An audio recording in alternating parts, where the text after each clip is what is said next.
All right. Hello, everyone, and welcome to this session of MBA Analytical. This is Raja Sudhana. I'm with Anupam Gupta.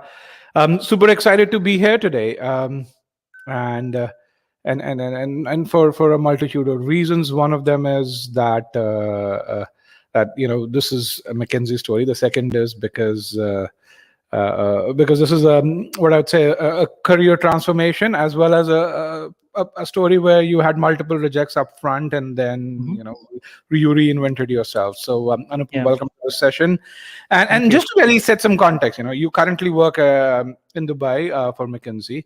So hmm give us a background of where you came from and essentially what is it that you do today, just briefly. Sure, absolutely. Yeah. So first of all, thanks for having me. It's always fun to talk about my MBA journey. It was a lot of fun while I was going through it, so I love talking about it for sure. Not always fun, I would say, but most of it was fun. So I think a little bit of background about me, right? So I grew up in Bombay. I did my engineering from VGTI. So IT engineer, batch of 2009 now. So it's been a while. But I spent the first 7 years of my career after engineering sort of working in more IT roles. So I was a database sort of data warehouse developer, reporting solutions developer. Spent the first 4 years or so at Deloitte in the Bombay office, and then joined a small mid-state sort of startup, I would say, doing the same kind of work in a more managerial role, right? And that's kind of where I realized that I really want to like learn the skill to be the manager and be like the strategy person, which is where sort of the MBA transition happened. And now I'm like after my MBA at Duke, and I know we'll talk about the whole Duke story, but after my MBA at Duke, I joined the digital McKinsey office in Atlanta, worked there for a year and a half, and then moved to Dubai about a year and a half ago. So almost 3 years now at McKinsey. And I work primarily in the digital sort of IT strategy, tech transformation space. So that entails basically helping clients figure out how to digitize their current operations, how to get value out of IT and digital, how to like transform their entire IT landscape. And like everybody's talking about digital, right? But like, what does that really mean for the client? I think that's kind of where I am right now. Yeah. Okay. So just to really summarize what you say, you went from writing database code to now telling people why they should invest hundreds of millions of dollars to transform their entire set of operations and what's Pretty the much. ROI that's going to come from. Pretty much. Yes, Yeah. exactly. And I think that's what I wanted to do. I was like, I wanted to move away from writing SQL code every day Mhm. and move more into the space of okay, what does IT really mean for you, on a broader sense. And I'm sure it's very much more satisfying too. To each their own, I would say. I don't think like that's a right answer for everyone, but for That's me, it true. was definitely the right answer. Like some people I know are lifelong coders and they love doing that. I Mhm. wasn't one of them. Like I did not like eat and sleep and drink coding, and I definitely wanted to move away from that. Yeah. Just before we get into the next, but do you miss coding at any level? Honestly, sometimes I do. Like when I'm like looking at data on Excel, I'm like, yeah, this was so much easier on SQL. If I was just like Yes. writing a database query, I could do this in like 2 minutes. And now I have to write 15 different formulas to do the same thing. So I definitely miss coding sometimes. And I tell my team like, oh, can I just like do this in Access or something? Just like it'll be easier for me to do it. Yeah. Yes, I'm just all those coders out of here, but 66 students. I mean, we people like us who move on to the supposedly dark side, we still have some part of that engineer Oh, in us. 100%. 100%. Yeah. So 100%. so let's kind of start with the very beginning, or I'd say somewhere in the beginning. So Sure. you say you took the GMAT 5 years into your job. hmm You were probably still at Deloitte before you transition. If I don't know if the timeline fits, you had a Yeah. 740. What are the top three challenges that you had when it came to getting to that 740, and how did you overcome those? So I think one of the biggest things was I think for And me I one just of the want biggest. just one more thing. I was just want to say something. So Anupam is one of our older students from I think from 2013, 2014. So for Yeah. me, this was kind of a going back into the e-GMAT days. So what he talks about is going to be e-GMAT in 2013, 2014 or so. Exactly. And I was also thinking back to that. I was like, wow, that was like 6, 7 years ago. So that's been a long time since I did the GMAT. But I think for me, right, one of my biggest challenges was just how do you motivate yourself to do this after like a full day of work? Hmm. And I think that is a challenge for anybody who's giving the GMAT while they are working and they have like a full-time job. I really struggled with that. Like I remember I sacrificed weekends. I like didn't meet my friends for 3-4 months while I was preparing. And it's the kind of thing you have to do, right? When you like have a goal and you really want to do it, it's not something you can like crib about and be like, oh no, I don't. I kind of want to go party and like, the GMAT can wait. Like no, it can't. Like you can't keep procrastinating it, right? I think the second thing I faced was this idea of like you need a certain score to get into a certain kind of college. And while that is true most days, at least I don't know what the ranges are now, but at least when I was applying, it was like, no, you have to be like 710 plus. And if you're like Indian IT male, you have to be 730 plus. It's still the And same. there's all these. Yeah, okay. So if it's the same, then that's fine. But I think for me, it was like, oh, you have to like, meet these thresholds. And that puts a lot of pressure on you. Because then you're like, oh no, like if I don't get the 730 or 740 or 750, then I'm doomed, right? Then I like can't go to the college that I like, school that I really want to go. I think that like plays on your mind, and I kind of try to like remove that from my head and say, no, I'm really going to focus on getting a good score first and like improving the things that I want to improve and taking it piecemeal, right? Instead of thinking, oh no, I want to crack like the 740 the first time I do it. It's fine. Like if you have to do it again, you have to do it again. That's totally okay. I think for me, the third one where like e-GMAT really helped was like I just struggled with verbal. I think that's like a issue with most of us non-native speakers, even though we grew up speaking English in schools. Like, let's be honest, right? Like half my teachers used to speak in Hindi, like they never spoke in English. Even like my science teacher would speak in Hindi. Sometimes I was like, I have no idea what she's saying anymore. So like you don't get used to the actual like information of English, of like how do you actually say it and how do you like the mechanics of English. So I struggled with that a lot. Like quant was okay, fine. Like I can do it in my sleep, right? Like it's fine. Like I'm an engineer, I'm good at math. It's not a problem. And I think it's the problem for almost everybody on the call, probably, or who's like listening to this. If you're Indian, like you typically like your quant score is going to be much better than your verbal score. It's like a given. And for me, I think I really struggled with that and like trying to find a way to get better at verbal. And for me, like e-GMAT really helped. And like the early days, I think I was going through the website of e-GMAT like a few days ago, and I was like, I do not recognize this at all. It was like completely different from what it was like 7 years ago. But it was still helpful, right? For me, it was like just breaking it down into a problem, into a set of like, here are the rules that you need to play by. Understand the rules, apply the rules, and you're fine. I think that's what like is the GMAT story. It's like know the rules, know the ways of solving things, and just like do it. And practice, and you're fine. I think that's how I kind of overcame that. But I think one of the things which was there, you talked about the first problem, was also there was the consistency piece. You gave those 3 to 4 months. You were consistent, and we actually maintained most of our attempts. I still looked at your attempts, and you were, even though you were in e-GMAT 1.0, we are in 4.0. The database still exists. So you were consistent in how you went about studying, and which I think is one of the biggest things. That your scores on files were really good. I don't know if you remember. You used to get, for every entity, you used to get a score or so. Yeah. Point, and those were still good. So that showed a level of diligence. Wow. Okay. Well, you have more records about my e-GMAT attempts than I do. Then that's great. I log in. So I logged in just before so I don't remember. That's awesome. Okay, that's awesome. Yeah. Yes. No, consistency is key. Like you have to keep at it. Otherwise, like you're gonna get disheartened and be like, oh, this is too big a mountain to climb, and that's not gonna take you anywhere. Yeah. Yes.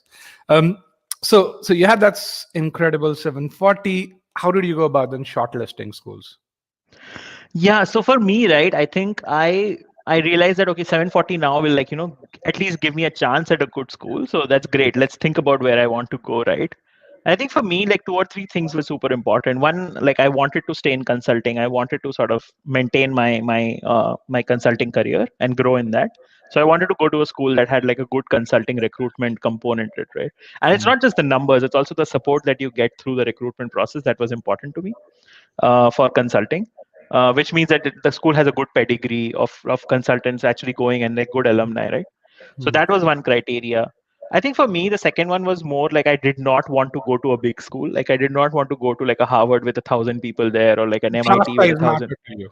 Yeah, like the size mattered. I wanted to be in a more closer, like smaller environment where I could like connect with people a lot more than just like living in a big city and like not being able to really meet people. And I spoke to people from all of these schools, right? So this wasn't just like anecdotal evidence that I like gathered off forums on like the internet.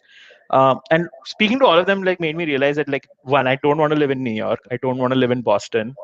I don't want to like live in a really big city. I grew up in a big city, and like it was fun, but I wanted a different experience for my education. Details, please. Here, what do you mean you don't want to live in New York, Boston, and tell me the context of what big city? Yeah. So okay. So I think the reason I didn't want to live in New York was like I heard from everyone that like the thing that happens in New York is like if you go to Columbia or NYU, you get out of campus and you're done, right? Like you don't meet these people because you can't afford to live near campus, so you like go live somewhere far away. Then you spend like half an hour commuting through campus, through the city to get to like your school, to get to your home. I was like, I don't want that. Like I've done that all my life when I was in Bombay. Like I've traveled in local trains my entire life You when I didn't was want like the in school. overhead. I didn't want that overhead, right? Like I wanted to be in a smaller space. I wanted to be closer to the community and in like a place where actually people live together, like actually created that sort of college atmosphere, even though I didn't get that. And I kind of wanted to replicate that in my MBA, which is why I started targeting much smaller schools, right? With like more consulting pedigree, with like an emphasis on like actually building like teams and collaborative work. I think for me that was super important, and that's how I sort of like shortlisted my first few schools that I applied to. Okay, so which you said you applied to Duke, Yeah, you applied to TAC, we talked about Tepper. I yeah. didn't we didn't go beyond Tepper, but what were the other schools? Yeah, so to Stepper, it was Cornell Johnson Yes, and Duke Tuck, like I talked about. I think I did UNC, Keenan Keenan Flagler. Factor. Yeah. And then I sort of like, I did UCLA Anderson. What else did I do? I'm missing a couple. I think I did MIT out of like desperation at one point. I was like, oh no, I'm just like gonna You're do it. picky. Yeah. I was like, just let's just do it. Like, what's the worst, right? Like, Did it's you do fine. did you do Haas then? If you were I looking at tech, yes, I think I did Berkeley as well, and I did Ross. Yeah, those you were did the Haas. schools that I Those did. were the Yeah, schools you yeah, did. Okay. yeah. Mhm. You were rejected by every school despite having that Yep. 740 score. Mhm. What happened? So I think it was a combination of two really stupid things on my part. One was like overconfidence that like I knew how the process worked and I knew what I wanted to communicate in my essays and like in my goals. And I think the second one was just like the a little bit of naivety, I think, of just like no, like I'll get it right. Like this is exactly what they want to hear. Of course, like I'm pretty great and I'll be fine. And I think that delusion burst the first time I like got the reject from. So I remember I applied to like Tuck and Duke in the start, and I got rejected, and I was so 100% certain that I'm actually going to get there, and I'll tell you why, right? So I actually went to the US. So Tuck and Duke at least at that point used to have open interview rounds, and I'm sure they do it now as well. So I actually traveled to the US from Bombay. I stayed with my friends. I went down to Duke, gave an interview. I went up to Tuck, gave an interview. Wasn't invited. It was an open interview round, right? Yep, yep, And yep. yeah, like I spent time with people there. I met professors, I met students, I like participated in like things around campus. And I was like, yeah, like I love them. I've shown the interest, I've shown the like willingness to be there. So obviously they're going to love me. Like obviously they're going to like see this as, oh yeah, like he's putting in the extra effort, so he needs to be here. And I think I like burst out of that bubble the moment I got those two rejects in like a couple of days, literally around like 20th of December is when you get the results back from the first rounds for both Tuck and Duke. And I like that burst my bubble completely because I was like, in 2 days, I have basically been rejected to the my topmost schools. And now what do I do now, right? And I think for me, it was just like, let's take a real step back and let's really understand what you did wrong. Uh, but I think before I could do that, I panicked and I was like, no, I'm just going to like do the Apply same to strategy and apply to, yeah, and apply to like seven other schools, right? And I think I ended up writing 5 applications in 2 weeks because like between 20th of December and 7th or 8th of Jan is like when the round two deadlines are for all of the schools. And I ended up like just applying and applying and applying and like writing essay after essay after essay and like filling up application after application for like 2 weeks.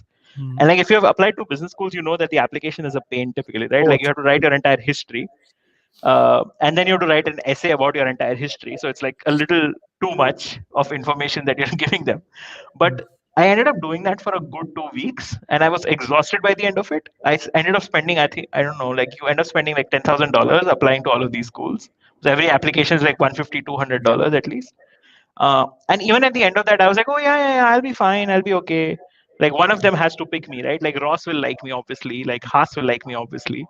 So I kind of have this like I don't think I really understood what it took to like get So if into you a were to business just school. point your finger, what are the top 3 mistakes that you did?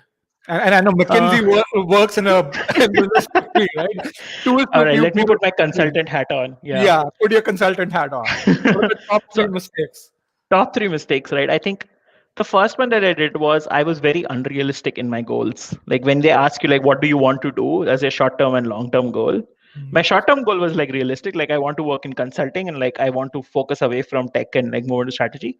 But I Mhm. don't think I had a long term vision for my life, right? And like I had a ridiculous goal. I was like, I wanted to work at the United Nations from like McKinsey. And I was like, but there is no connection. Like there is literally no connection from one to the other, right? Like how are you going to get there? And I didn't explain that You didn't. because I was like, Right, you didn't want to be an astronaut. no, I didn't want to be an astronaut. I should have You probably. might as I well be could an have. You astronaut. never know. Like maybe after I solved like world peace or something, right? I wanted to be an Yes, astronaut. yes. So I think I was like very naive in how I saw the goals, and I didn't think that I needed to connect them. The For second you, thing the I goal, did, just on that first goal, for you yeah, was like setting a goal was being, hey, I have to be lavish. That's all. Is that exactly. what your mindset was? Exactly. For me, it was like, no, you have to like reach for the stars in your goals, literally.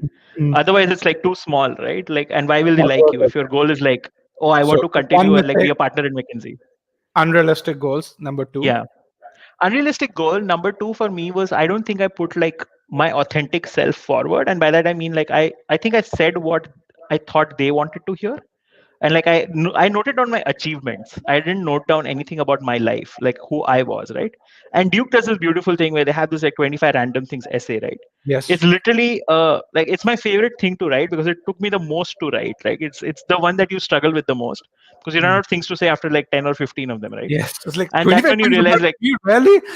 exactly. And I was just like, wait, I what is there anything more interesting about me that I want them to know? Mm. And I used to run into that issue, but and I filled that up with literally like achievements of like, oh yeah, I got promoted early. Oh, I did this. Oh, I did that. Like I won this project. I did this. I delivered this project. And I realized, I think much later that that's not what they want to know. Like great, like that's what your resume is for, your achievements, but the essays are to like tell them exactly who you are. Like what Yeah. exactly are you made of, right? And what is your authentic self? Yes. Yeah.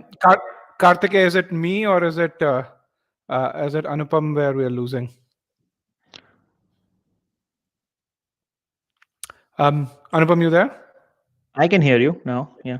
Okay. Okay. Now I can hear you Yeah. as well. Perfect. Perfect. So that was number two. You want your Yeah. authentic self. Was I it also in wasn't. the interviews? So this is the embarrassing part of this. I actually got invited to interview by just one school outside of the Tuck and Duke that I actually like went and They interviewed, didn't even and invite you. Okay. which like I self invited myself. But like I think the only school that invited me to interview was Cornell. Nobody else actually invited me to interview. So I Okay. never actually got that opportunity. I think to like be myself in an interview. Perfect. Okay. What is Yeah. the third mistake? So I think the third one for me was I wasn't like I didn't strategize enough as to like which school I wanted to apply to first and like hedge my bets a little bit. And like any consultant will tell you this, any admissions consultant, that like you always need to think of like both your stretch goals a little bit and also some like safety schools. And I didn't do that. Like I went for the stars in like, oh no, I'm going to go to Duke, I'm going to go to like Tuck, and like I'm going to go to MIT. I didn't think that I should also apply to some schools which are more in the range of where my like GMAT was and fit my profile more. And I didn't do that research well enough. I didn't strategize well enough. That caused me a lot of heartache, right? Like if I had applied to like a different school in round one, maybe I would have gotten in, right? And that would have given me a little bit more safety to then reach out for other schools that were a little bit of a stretch goal. But I didn't do that. Yeah. I think one of the other things is along those lines. So first of all, thank you. Those are 3 beautiful mistakes. A lot of people do that.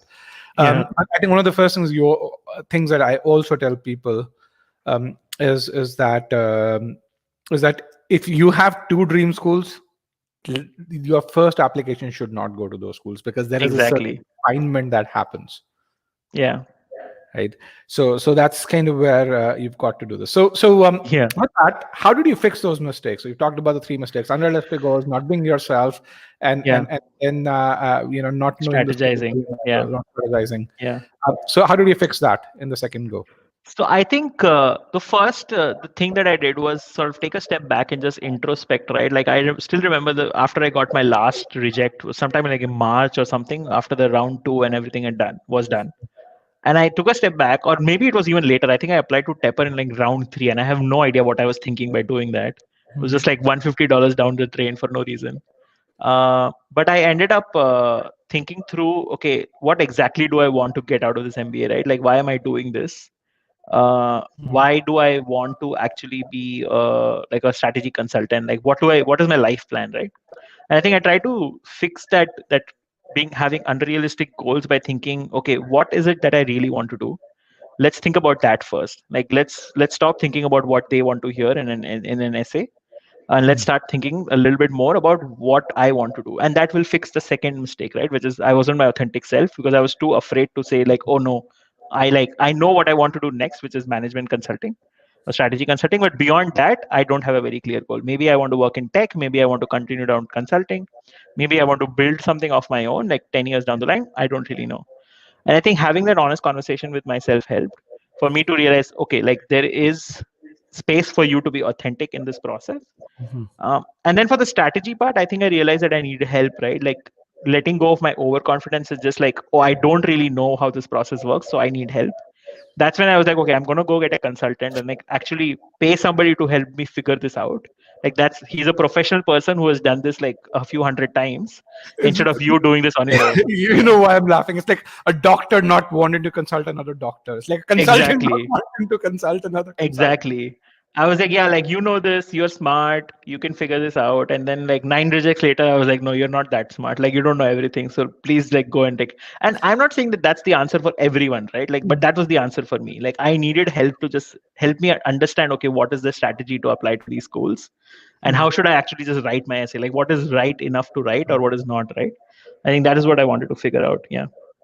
So uh, I want to talk about two things. One is, 9 rejects, Yeah. good GMAT score, good background.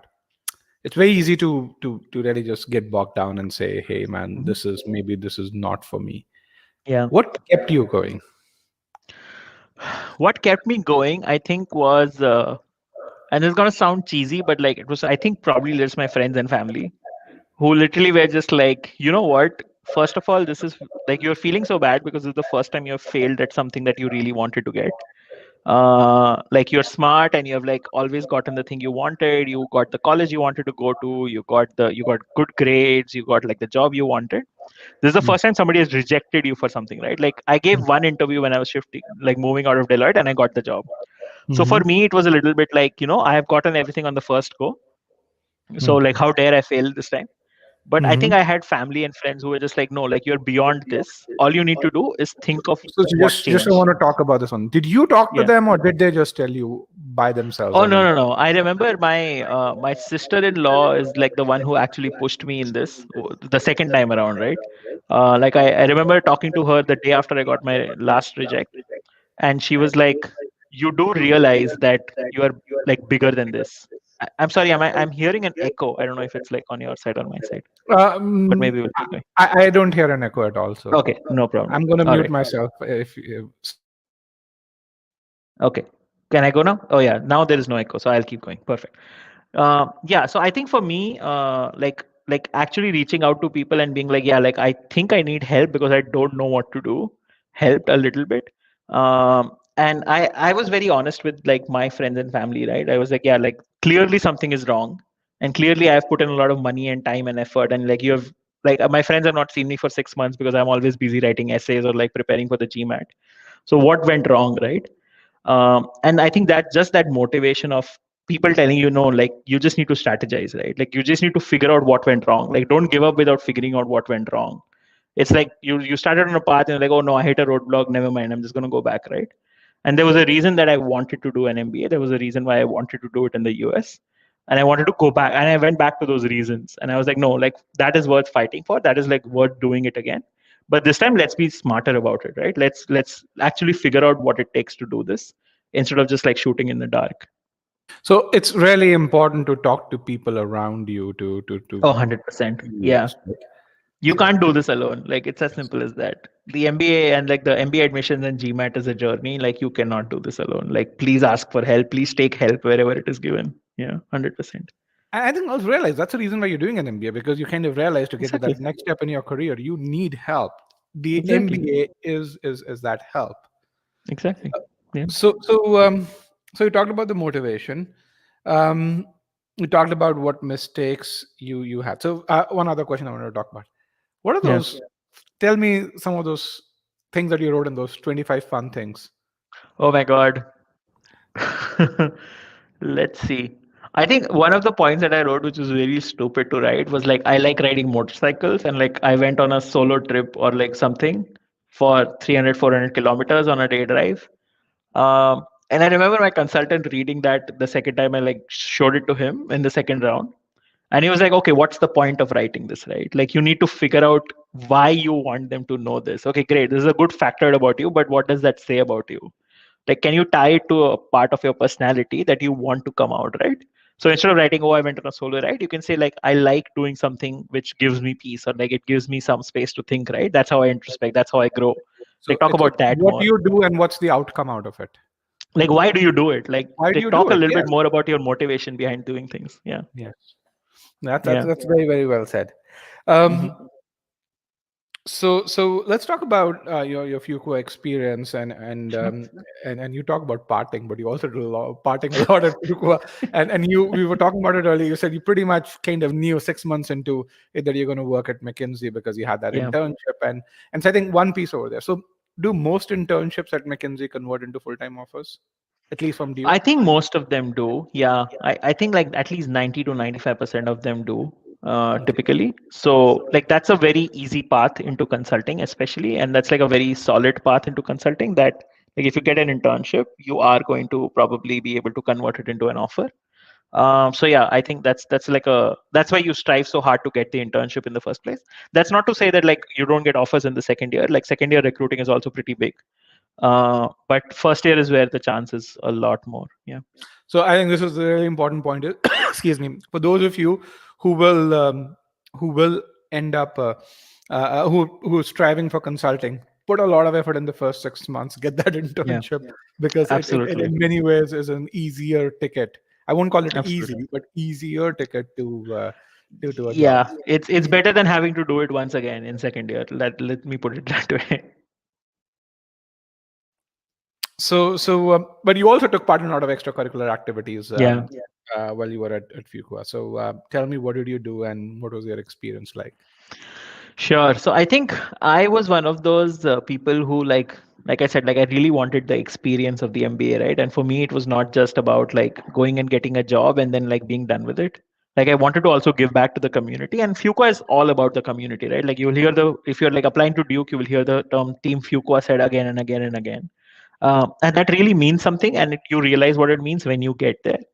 Like because of just the tremendous amount of help that you get from people around you, right? Like second years will literally go out of their way to make sure that you are fine and that you're handling the grind well, you're getting the right input, you're getting the right guidance.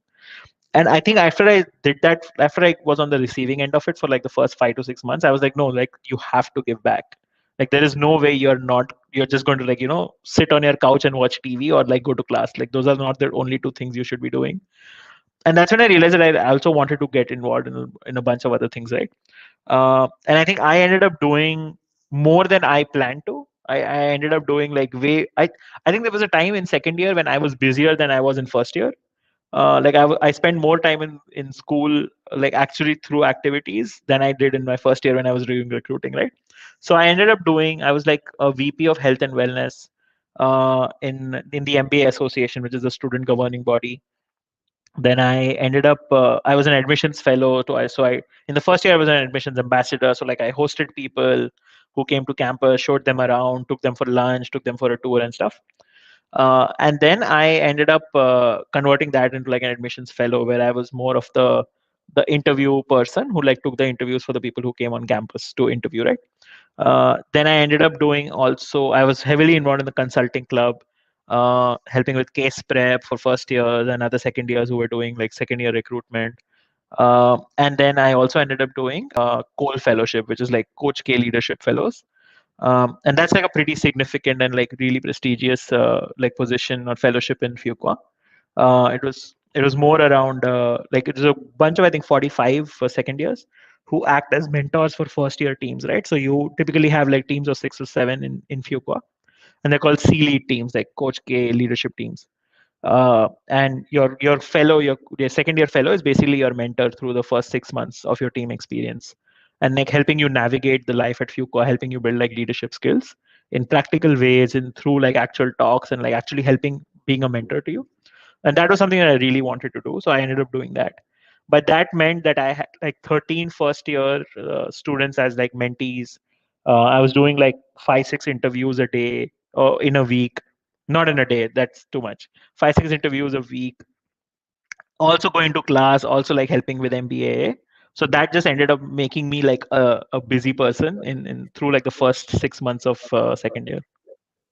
Okay. Um, we have some fantastic questions that are coming in the Q&A part, and in about 10 minutes, I'm going to take those questions or so. Sure, yeah. So you were a part of the interview panel, and but just I think one comment I want to talk about is the kind of amount of work that you did during your second year, or amount of fun you had is I think what I should call it. Sounds a lot of fun to me. Yeah. So is a lot of one thing that MBA teaches you is how to segment yourself with regards to be able to do this. You've got to segment your brain, and you've Oh got yeah. to then finish a task, pick up the next one with the same vigor to start, and have that attitude to start from scratch. And this your second year sounds like you've got a very Yeah. thorough coaching in doing just that. Absolutely. Yeah, So absolutely. so so you'd interviewed people. You were part of the admissions interviews for Fuqua as well. Hmm. So what do you want to tell this audience over here before I want to spend 5 years on your life at McKinsey, 5 minutes on your life at McKinsey? But before Sure. that, what do you want to tell these audiences? What should they do? What are the Yeah. best practices for admissions and interviews? So I think Fuqua, right, is one of those places that really, really values authenticity and really values leadership and teamwork. Like these are the three things that I think I would ask people to focus on. It's not about the position you held. Like leadership, like try to separate leadership from being a manager or being like a vice president of a firm. There are two different things. Those are very two different things, right? And make that distinction in your head before you go for that interview, so that you can talk about your leadership without talking about how you were a manager. And I think that is important to do, right? Like you can be a leader as a like an analyst also. It's more about the mindset and how you actually lead people and lead your work and own your work. And I think that is the first thing that they look for is like, okay, have you actually been a leader in your experience? And we have ways of figuring it out. So like, don't try to trick us. Like that's all I would say. And then I think teamwork is super important. So like I said, Fuqua is all about team Fuqua, right? It's about like, okay, if I'm getting one, how can I give five to like five other people so that I can get the most out of it and make it more of a team environment. And I think that is super important to demonstrate that you are a good team person, you're a good team member, and you actually think about others, right? And that comes through multiple things that you can call out in your profile. It's about how have you fostered teamwork in your organization? How have you helped other team members actually get ahead and like actually figure out how to do their lives better? That is super important to Fuqua. And then like I said, authenticity, right? Like being an actually genuine human being and being like a fun person and like a caring, kind person is very important at Fuqua. Like there are very few jerks in Fuqua who don't care about other people, is what I I was would going say. to just say, don't be an arrogant jerk. Don't be a jerk is the bottom line for me, at least at Fuqua. And that's what I used to tell people. Like, don't be a jerk and you'll be fine. Just like talk about how you are a good person and actually show that you actually help people and you're fine. Like that's kind of that matters. Yeah. Can't So hear you. before we go on to I can keep on muting myself so that there is no That's echo. fine. That's fine. So Yeah. so before we go on to, by the way, is there an echo right now? No, I'm fine, I think. Okay. Yeah. So before we go on to the next step, I want to just talk about a few webinars that we have, and then we're going to go towards McKinsey Sure. and then to your questions over Yeah, here. absolutely. So let's just share the screen. So we actually have 4 webinars that are there. I'm going to talk about 3 of them. The first one is we have a launch event for Scholarinium. Scholarinium is one of our flagship products that we have. Anupam, it wasn't there when you were a student, so It you probably wasn't, don't know no. about it. But this is but you talk about data and insight. So this is Scholarinium is our, say, let's say probably the main data repository that we have that converts data into actionable insights. We are in our second generation. We actually have been in alpha and beta trials for it, and we'll be launching, doing the public launch of the second generation of Scholarium on Tuesday. So this is so register for the launch event, and get to know how people have benefited. About 150 students have been testing it out, or so. We've had about I think about 25,000 attempts on Scholarium on the beta trial or so, and then how it can help you understand where you need to work on, and how you can really make those corrective loops to attain those score improvements. So I think that's one piece over there. Then we have two other webinars. We have this weekend we have a webinar on pre-thinking and critical reasoning. I'd be hosting that webinar, and so that's on Saturday at 7 a.m. Pacific, 7:30 p.m. IST. And then we have an algebra webinar, which focuses primarily on inequalities and absolute value. Again, both problem-solving data sufficiency questions. That's this Sunday. And so if you can share the links, Karthike. And then last but not the least, we also have a webinar with the GMAC, which is next Thursday. We're going to talk about the new enhanced online GMAT, and I think we have that's on YouTube as well. So we have the link for that too. Okay, so with that, let's come back. So Sure. McKinsey. So I think I'm going to start with the money piece over there. So you took, but you didn't get any scholarship. You No. you pretty much took about 250K worth of loan. 200, yeah, when I 200. graduated. Yeah. Yes. So in today's rupees, it's about 1.5 crores, or Yeah, it's a pretty big loan, and regardless of even if you're talking about the British pound or so. So absolutely.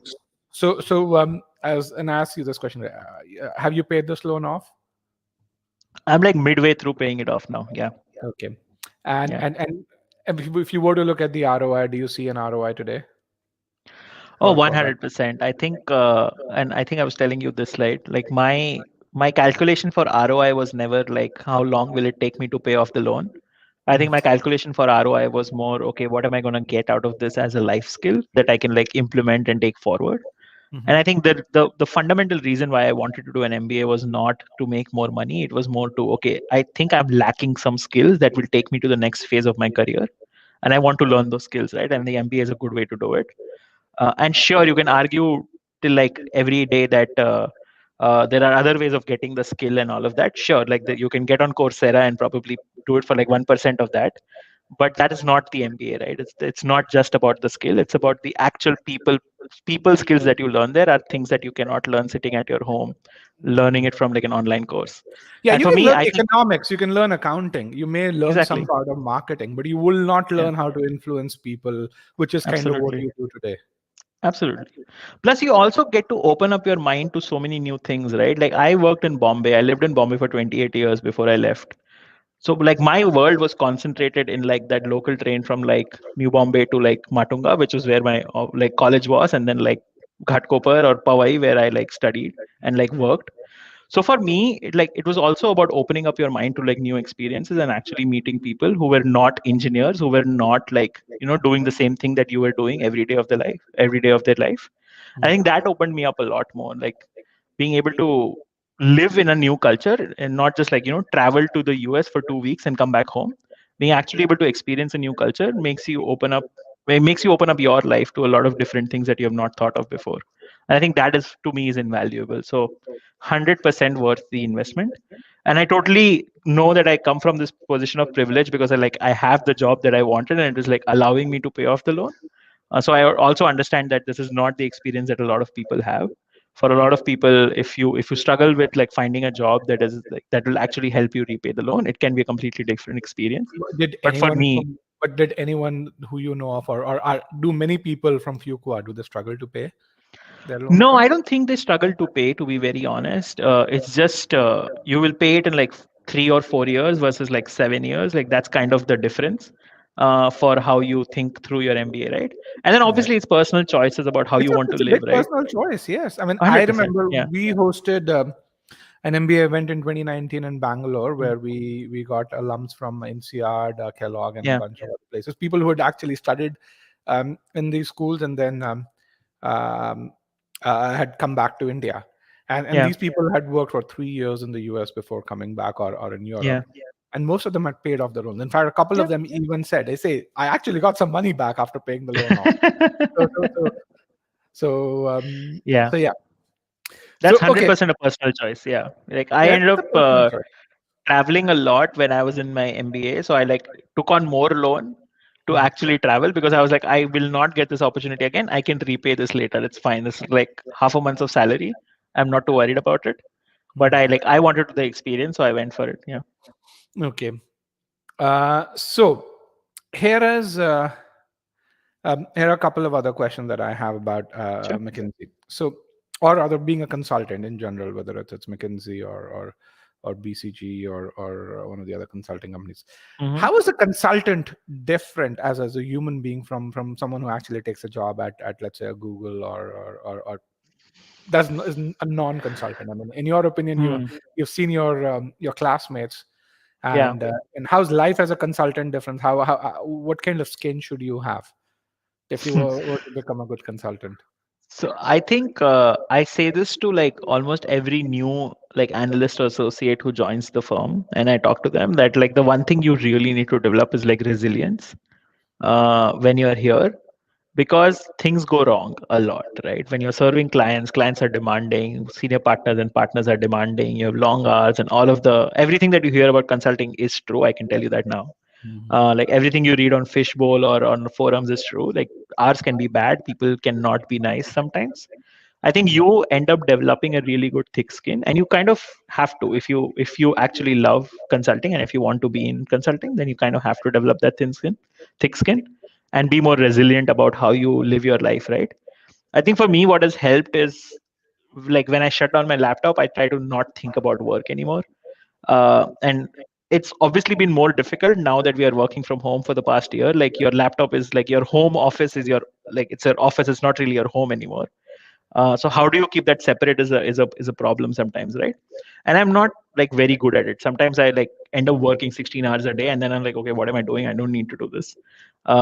It's also like you have to tell yourself that you don't need to push yourself beyond a boundary. Like that's not what it is about if you want to be in a sustainable career. So you kind of have to develop those things as you go along over a few years. These are problems that I don't think exist outside of consulting, right? Because a lot of other roles, at least like friends that I have in like product management and in tech jobs, they don't have those issues because their day to day is not as demanding as a consulting lifestyle is, because they're not directly serving clients; they're more internal And roles, you're or not they're at paid by least. the hour either if you're a product manager. Yeah, I mean, I'm also not, right. If I was paid by the hour, I would be making a lot more money. Like, let's be honest about No, that. but McKinsey is for your time, right? McKinsey is exactly. So like Yeah. McKinsey is paid by the hour. McKinsey is paid for deliverables, right? Yes. So you're not paid to like develop a product and see how to make it better. You're paid to tell me what I need to do, right? So clients are demanding, right? Like they call on you when they're really in a fix or they need something done. So you Mhm. can't be relaxed about it and say, okay, like I'll give it to you in 6 months. Like, no, like I need it tomorrow, right? That's the answer. Every time you ask, when do you want it? And I think you just have to get used to that grind sometimes. And I'm not like trying to glorify consulting to be like, oh, it's some like holier than thou profession, right? Like it's 100% not. uh, Keeping that perspective also makes you realize that like it's not the end of the world if you don't deliver like a presentation tonight. It's okay if you get like, if you really need it, go take a break, like go sleep, it's fine. Like go spend time with family and you can do this tomorrow. It's fine. I think keeping that attitude helps you survive in this job. Otherwise, like I have seen people drive themselves crazy by thinking that this is it and like this is all there is to life and I have to excel at this, otherwise I'm nothing. Just having a life outside of consulting is difficult, but you have to make the space to make it happen. Yeah. I absolutely agree. I mean, being an entrepreneur, both Para and I have struggled with this, and I think Yeah. for us, it's really important to set times to really say this is the time slot where we're absolutely not going to do anything, and Absolutely. Yeah. and that's very very important, and yeah, otherwise the burnout Yeah. happens very very quickly. Um, Absolutely. Yeah. I think you partially answered this question, and Mm. but I think there's a bit more to it that you want to really say. There's a guy who's working for KPMG India. Mhm. He says the work that I get is very ad hoc. I want to do an MBA. What skills should I develop? What are the most important skills as a consultant, right? So I think some of the things I talked about, especially in the Duke context, right, of just like you need to be more of a team player and you need to be a leader. Mm. And there is ways to do that even when you're doing ad hoc work, right? Like The one thing that I think you need to understand is there is no hard skill, there's no technical skill you need to be a good consultant. Like, you don't need to be an industry expert to be a consultant, right? Like, you need to have intrinsics, and by intrinsics I mean, do you think in a right like structured manner? Are you able to like analyze data in a way and like make sense out of it, right? Like, can you look at a like an Excel and be like, okay, I can find some patterns out of this and like explain the pattern? Like, that's what consultants get paid for. uh, to be able to structure problems in a way that you can find solutions, right? And like, look up what an issue tree is, like, if you ever have the time. Like, that's literally what consultants do. Like, okay, what is the problem, how can I break it down, what are the 5 different levers I have to look at? Like, that's what case study case like preparing for a case I would interview just is. say a good consultant or a good problem solver is someone who can make the problem seem or the solution seem so trivial you might Exactly. end up saying, why the hell did I not think about it? Exactly. Yeah. And sometimes like we get these comments, like offhand comments from clients, like, oh, I don't know why I paid you. I'm like, you paid me because you didn't know how to figure, like, get to this point that I got you to. If you knew how to get there, you wouldn't have paid me, right? It's as simple as that. Yeah. Yes. The other piece that I want to kind of talk about, given this particular person's comment, is sometimes, and sometimes, I don't know what the nature of that ad hoc work is, but if you're doing ad hoc work, which means you kind of get um, exposed to different problems, sometimes that is Yeah. an opportunity to show leadership, because the Exactly. reason you're being pulled into is because either there's a bandwidth crunch, or B, they need your help because they can't figure it out. Both of, Yeah. I mean, the latter part definitely is an opportunity to show leadership.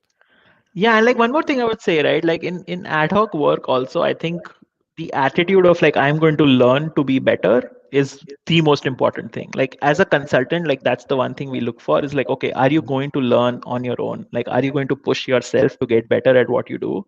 And you need to show that and like make that a part of who you are. You can't fake that. Like, you can't come to consulting and be like, oh, now I'm going to start learning.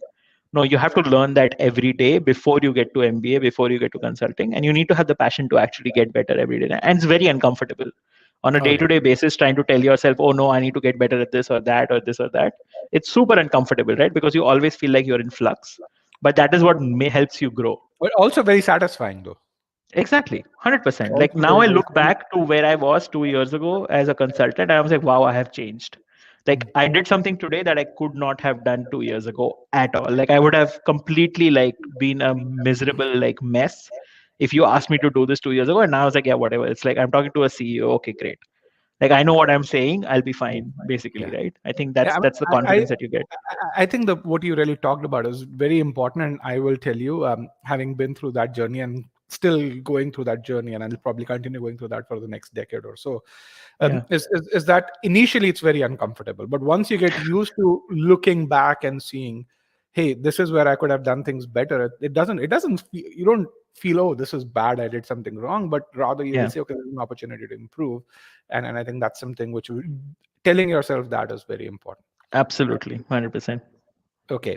So telling about your failures, is that a good thing? Yes. I would say yes, but 100%. Yes. Yes. yeah, I mean, if you've not failed, you've not learned a whole lot, is what I would say. Which is exactly what I said, right, in my first point, when I said that like I learned a lot from failing at like getting to the MBA application, getting through MBA in the first time. Like, you have to fail, you have to learn a little bit, and you have to like really introspect of why you failed, Mm. and you need to be open about it, right? I think one of the, like the question here is like, should we just stick to our strengths or should we actually talk about our failures? You 100% have to. First of all, people will know if you have failed. It's not like you can hide it. So like, if you're not talking about them, you're not being like hiding something, and you're like trying to be not very genuine. But I think also showing that vulnerability helps sometimes, because then you can talk about how you have developed, right? Like, why did you get to where you are is not just built on successes, but it is also built on failures. And you need to show that part of your journey as well to the people that you're describing it to really be, to make that connection. First of all, like, okay, like, here is a human being who has actually also failed, I can empathize with you. And then also showing that you have the ability to learn from failures and go past them. Like, that's a very important skill to have in anything in life, like not just like MBA or consulting, I would say. That's true. Very well said. Um, Now, Anupam, you're not from an IIT, right? Hmm. So I think uh, if you're not from IIT, you're a shining example. You don't need to be from IIT Oh, to 100% no. I think I had, so in my entire class of 26 or so Indians that went from India, and I'm discounting all the Indians from like America, right? Like or America or Canada. Mhm. I think there were only about 4 or 5 IITians, probably, maybe a little bit more. And if you include the NITs, maybe like 2 or 3 more, right? But there are not that many IITians or NITians in like business schools. In like no, I would say not all business schools for sure. Maybe in some of the other business schools the proportion is higher. But at schools like Duke, Tuck, UNC, like Anderson and stuff, they don't want just IITians or IIM people. Like you So are yeah, if you have the score, if you have the experience and the intrinsics, you're fine. I think here's something that I can tell you from my personal experience. I'm someone who's from my NIT and IIT both. Yeah. Is that what it does is it gets you that interview. If Oh your yeah. application is half good, it gets you there. But then if you screw that up, you're not going to get in. Exactly. So Yeah, like just having the IIT badge doesn't get you into a business school. Like it's as simple as that, right? which is the It's same more. thing as post MBA. Just having a Harvard badge doesn't get Oh you yeah. the job. It might get you the Absolutely. interview, not the Yeah. job. Absolutely. 100%. Yeah. So I wanted to ask you this other question. So Yeah. because you're in McKinsey, you see a lot of people from Harvard and Stanford as Mhm. well. When it comes to career progress within McKinsey, to what extent does it matter that your pedigree is Harvard versus a Fuqua? I would say 0%. I don't think it matters. Like once you're McKinsey, you're McKinsey. Like it doesn't matter whether you came from Harvard or you came from like a top 10 school or a top 20 school or a top 30 school. Like that does not matter at all. Um, the one thing that actually ASU won't matter either anyway. Once you're in McKinsey, you're in McKinsey. you're in McKinsey. It's as simple as that, right? I think the one thing that I also realized is also like, and this is true, I think, of every institution you go to, is also like trying to find the right people who will help you get like progress in your career and also learn. Uh, and the one thing I found, at least in McKinsey, and I was part of the Atlanta office, right? Like it's not very much based on cliques. Like it's not like, oh, all the Harvard people stick together, all the like Stanford people stick together. Like I was in an office where it was very much like a mix of people from different schools. So you couldn't find your own group, right? Like you couldn't be like, oh, I'm just going to talk to Harvard business school people. Like that's not how it works. Like, you will then talk to like 5 people. Like those are your supporters. But that's that. I think I really liked that. Like I was part of an office that was more diverse, and that helped me also to like form more connections. Like now I know people from like every other business school in the country of in all of US. So yeah, Yeah, I think people connect at people's level. I mean, it's not exactly. so much the alma mater doesn't matter as much. I mean, I Yeah. can tell you, so Payal is from BITS Pilani, and Bitsians have a very very tight knit Oh yeah, circle. yeah, yeah. I know all about Bitsians. I know a lot of Yeah, Bitsians. Yeah. so I am not. So when we go to San Francisco, it takes us like 30 minutes, and you have 25 people around us. Now, Exactly. half of them earlier didn't know me, but then once I got to know about BITS Pilani, Yeah. people were surprised that I'm not a Bitsian. They kind of thought Payal was the outsider, and so it's just people connected. Yeah. So so Exactly. Exactly. so yeah. Let's talk about a couple of other questions over here. Long-term goals. You talked about it briefly. What are your long-term goals? Yeah. Long-term goals, right? So I think of myself like I almost think of my life in like 2 or 3 year chunks. At least that's how I started thinking about it after I did my MBA. So for me, it was like, okay, I joined McKinsey. I really wanted to like learn how to be a good manager. And now that I'm like a manager, I like, okay, I want to learn how to be a really good manager. So I want to stay for a little bit at least. Mhm. Beyond that, I honestly don't know. Like maybe I will hit my groove and get to a point where like, oh, I really like this. I'm going to become a partner at consult in McKinsey. Or maybe in a year, I'm like, no, like I'm done with this life. I want to move to like product, right? And I think for me, like I really want to be in the tech space and like actually developing products at some point in my life, and not just like talking about strategy to develop products. So I think I've like yo-yoed a little bit back and forth between like, oh, I was a technology consultant, I like did development work, then I moved to the whole strategy extreme. And now I kind of want to be a little bit in the middle, right? Like, okay, I don't want to write code, but I also don't want to just like talk about strategy to develop a product. I actually want to be involved in doing that. And for And me, take like it to market. Take see how exactly, people use it. exactly. Like I get a lot of satisfaction. And I think this is true for a lot of engineers Hmm. from like actually seeing tangible output from what I have done. Yes. And that is something that is lacking in consulting sometimes, because you could make a great strategy and if the client doesn't do it, it's like, okay, great. Like it's paper, right? Like that lid sits on a hard drive somewhere. But for me, I think it was like I want to be in that middle of space where I want to see some tangible output of something I've done, which is why I want to be in the product space. So yeah, maybe long term, I think I want to be more in the product space than the strategy space. Yeah. When you said it's paper, I thought you were talking about cash in your pocket, but that's not. So okay, sponsorship for consulting. It is for international. I mean, McKinsey and pretty much all big Yeah. consulting firms do sponsor. They do. And I think the sponsorship, like I knew this question was going to come, right? Because it's always top of mind of someone. So see, the thing is that yes, like all the MBBs definitely sponsor, all the big tech firms definitely sponsor. I know the big four have different rules now. Like when I was recruiting, they were sponsoring, and I think last year or so, some big four firms stopped sponsoring. Because it got much tougher in the last presidential regime anyway, right? To do the whole H1B, and like obviously the last year has been a complete like different experience for everyone.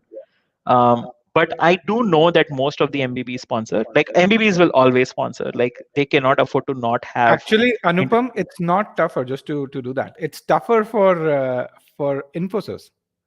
So Yeah, you remember 100%. when you actually got your H1B, Yeah. right? You went through a lottery. So even though you had that fantastic salary, you basically Absolutely. it was still luck, right? Yeah, it's always luck. Like the H1B is a luck lottery. Like let's be clear on but that. that's what I think. One thing that I appreciate that Trump did really well was he actually kind of took that luck factor somewhat. He negated that luck factor because what happened, and which is what a lot of people don't recognize in why what Trump did was good for MBAs, is that prior to 2017, the acceptance rate for H1B for Infosys, Satyam, and all of those was about 98%. With Trump, the acceptance rate went down to about 50%. Yeah. But for MBBs, the acceptance rate was still 97, 98%. Yeah. So yeah, MBBs generally like you don't have like trouble with acceptance. Like once like approval of your visa, once you get like selected in the lottery, and obviously there's a whole like master's cap, so you have like another chance, and you have like greater chance of 20,000. actually getting the 20,000 above the 65,000 in the cap in the lottery. So yeah, I think it's. I know of some people who have not been able to get the H1B. And my wife was one of them, right? Like she worked at a big four and she didn't get the lottery, so she had to leave. So that was a lottery, right? Yeah, it was a lottery, exactly. Yeah, with Trump, what happened was your chances of getting through the lottery went up quite a bit if you were being paid well. Yeah, absolutely. Yeah. So that way, I think if you were a B school student. Oh, 100%. Yeah. It was definitely more beneficial for people who came out of business school because you always made more than that cap that they had on the salary. You always made more than that cap. So for you, this was way better in the last 4 years. 100%. Why? Because we had students who got these wonderful jobs but had to go to Canada because they wouldn't come through the lottery, even though the acceptance rates were very high. Absolutely. The other piece, which I think is there, is I don't know if you know, pretty much every school STEM. So you have 4 chances. Yeah. I mean, Fuqua was the one who started the STEM thing when we graduated. So yeah, now you have like more chances, obviously. Like almost all of the MBA degrees are now STEM degrees. Yes. Yeah. So it definitely gives you like 3 or 4 chances depending on like when you land a job. Yeah. Okay. Do you need to have consulting experience? No, absolutely not. No. Problem solving skills, just problem solving skills. Yeah. It's about intrinsics. It's not about consulting experience, like I said, right? Like I know people who came to consulting from like tax backgrounds, from sales backgrounds, from just like basic coding backgrounds, from I don't know, hospitality backgrounds. Like I've seen every kind of background in consulting. There is literally no. I mean, I worked with multiple PhDs, right? Like McKinsey has a lot of PhDs, so they have no consulting experience. They have done research all their life, but they have the intrinsic of how to solve a problem, and that is all that matters for MBBs for sure. Okay. So this is the myth. Like don't believe everything you hear, basically. Yeah. And I think this is don't believe everything you hear as a last question. I think very, very apt for that. Yeah. Which is that we talk about certain schools are good for certain things. Does it mean they're not good for so few? I think and talk good for consulting. Does it mean it's not good for digital marketing, or how do you? So what does this mean? See, what makes a school good versus not is a couple of things, right? One is like, do companies look at that school for that particular skill? Like, that is what makes it good or not, right? It's at least in the sense of the recruitment process. In terms of teaching the skills that you need to get to be a good digital marketer, yes, Fuqua has a good marketing program. We have a couple of professors who are literally like world-renowned professors in marketing. Look up somebody called Christine Moorman. She's amazing. She like literally writes for the Marketing Weekly and like the Marketing Magazine. She's like the editor now, I think, and she's amazing, right? So we have faculty who's great at marketing. We do a lot of good research. There's good courses. So that is not the problem, right? I think almost every school has that. Like almost every school has really good faculty in every department. That's kind of what MBA schools are about. What differs is, do companies come there for recruitment, which is your access piece, right? Like, do you have access to the right recruiters and right opportunities? And I think Fuqua is actually quite good for marketing now. We have had a lot of people going to marketing, especially like product marketing and stuff in like Amazon and Microsoft and stuff. So we have had a lot of product marketers. The thing that I will tell about marketing specifically is it's a very difficult one to crack outside of big tech for Indians, for anybody who's not from the US. Yeah, agreed. Uh, right? Because you just don't have the local context to be able to sell like a PNG product in the US. Whereas you still PNG have, if doesn't you're in sponsor either, by the way.